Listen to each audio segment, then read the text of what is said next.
Turning now to the ongoing protests against the Iranian regime. For months now, people around the world have been publicly supporting those inside Iran. And here in Canada, there have been demonstrations each week by those calling for a regime change. And we're joined by one of those people now who is behind that movement. Mohammed Mohajerani is organizing a sit-in, hunger strike, and demonstration that's been happening for the past couple of days on Parliament Hill. And we've reached him now in Ottawa. Good morning to you, sir. Hello, Chris. So I want to hear more about this demonstration that you're doing on Parliament Hill. Can you tell me about the message that you're hoping to send? Absolutely. So we are a group of Montrealer Iranians who are concerned joining our friends in Ottawa.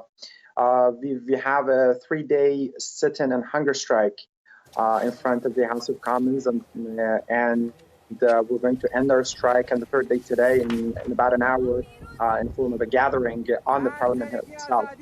And basically the message that we're going to send is in response to or against the inaction of the international community and Canada, specifically in regards with the murderous regime of Islamic Republic of Iran.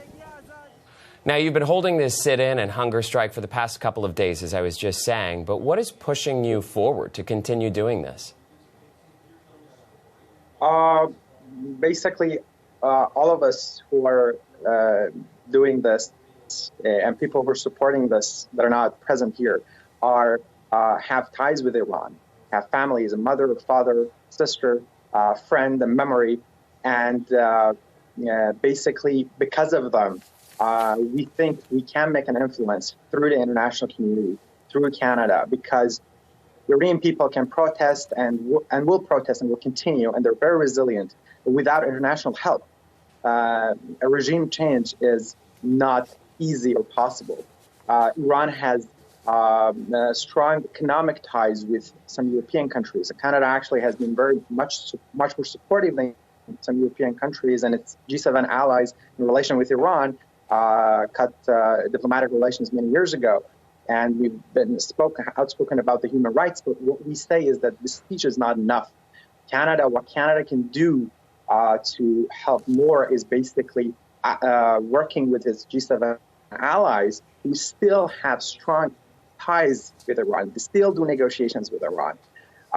Canada can work with them and push them and put pressure on them to align and help people in Iran to be able to basically work against this regime and for this regime to collapse. That's the demand of the people of Iran.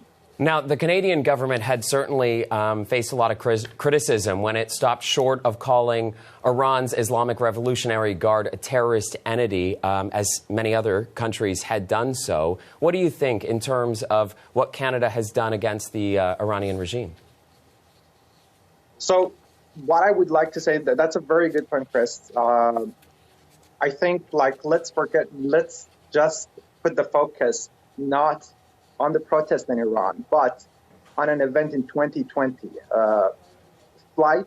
Ukrainian flight with 55 Canadians, 30 permanent residents, was down by this regime. Canada has not done enough in that regard. One of the demands of the people of Iran and the associations of the families of the victims have been putting basically the IRGC and a terrorist, announced it as a terrorist organization. Canada has not done so yet, and we are hoping that Canada can do that, can expel all the relatives and relations, anything in relations with IRGC from Canada, people from IRGC and their families, and so that's one of the main things that Canada can do. Other than that, as I said, particularly working with its G7 allies to basically put more pressure on Iran to expel all the ambassadors immediately, something that Canada had done itself many years ago. And also Canada can work with its allies to put pressure on them for those countries to end negotiations with Iran, any negotiations. So Canada, we believe that Canada can do much more. Well, Mohammed, I also want to get to the ground on Iran and find out what the situation is like there. I'm sure you're speaking with friends and family back in Iran, and I'm curious, what are they describing to you about what they are seeing and experiencing there on the ground?